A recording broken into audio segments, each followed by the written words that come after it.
This is the Lone Crater YouTube. We hope this video helps. You begin by confirming power and network type. Plug the camera in and power it up. Once powered, connect your phone or laptop to the same network. Open the manufacturer app or type the camera's default IP in a browser and log in with provided credentials. You'll see an initial setup wizard. Follow it to select Wi-Fi or Ethernet. Make sure to enter the correct SSID and password so the device can join your network immediately. Once the camera is reachable, secure and stabilize the connection.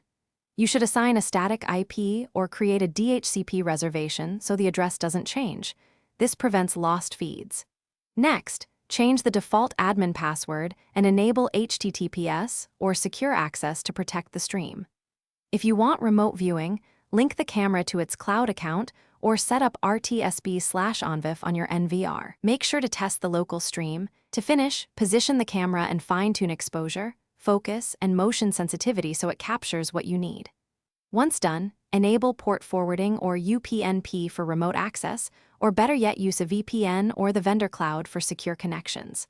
Verify notifications and recording schedules. If something fails, check power and signal strength first, then confirm there are no IP conflicts and that firmware is current. If problems persist, reboot the camera and router, then retry. Thanks for watching. Consider subscribing if we helped you.